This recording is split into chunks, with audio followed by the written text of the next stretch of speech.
Hi రా, ఎక్కడున్నావు? తాతగారింటికి వచ్చానురా.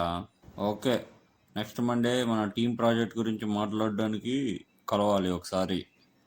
Okay రా, కలుద్దాం తప్పకుండా. ఈ మీటింగ్ చాలా ఇంపార్టెంట్, ఎవరు మిస్ అవ్వకూడదు.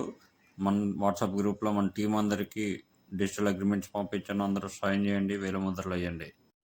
ఓకే రా, తప్పకుండా. ఇప్పుడే సైన్ చేసి పంపిస్తా చూడు నీకు. ఫోన్లో ఎవర్రా మనవడా డిజిటల్ బాండ్ అంటున్నారు ఏంటి?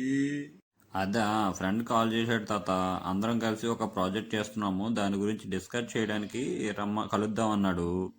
దానికోసమని అందరూ వస్తారో రారో అని నమ్మకం లేక డిజిటల్ అగ్రిమెంట్ చేయిస్తున్నాడు అందరి చేత, అంతే. దానికి కూడా అగ్రిమెంట్ ఎందుకురా? మాట మీద అంత నమ్మకం లేదా ఫ్రెండ్స్ అంటే? ఈ రోజుల్లో ఇదంతా సర్వసాధారణం తాత. ఫ్రెండ్స్ అయినా, ఫ్యామిలీ మెంబర్స్ అయినా, బంధువులైనా కానీ ఎవరైనా కానీ టర్మ్స్ అండ్ కండిషన్స్ చెప్పుకోవడం, బాండ్ పేపర్ మీద సంతకం చేయాల్సిందే. నమ్మకాలు లేవు తాత. అవును తాత, మరి మీ రోజుల్లో ఈ బాండ్ పేపర్లో అగ్రిమెంట్లు లేవు కదా, అప్పుడు మీరేం చేసేవారు తాత? మా తాతల కాలంలో అయితే ఏది ఇచ్చినా, దానం చేసినా, అమ్మినా, ఏదైనా నోటి మాటే నమ్మకం, అంతే.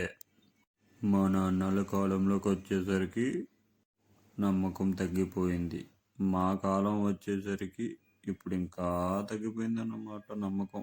ఎటు పోతుందో ఈ సమాజం, రాను రాను నీతి లేదు, నిజాయితీ లేదు, నమ్మకం లేదు. ఎలా బతుకుతారో ఏటో. బంధాలంటే నామకార్థంగా ఉండకూడదు, నమ్మకంగా ఉండాలి.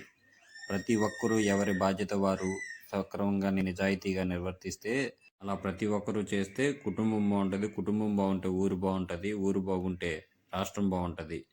నీ వంతు నీ బాధ్యత నిజాయితీగా నమ్మకంగా చేయి మిత్రమా.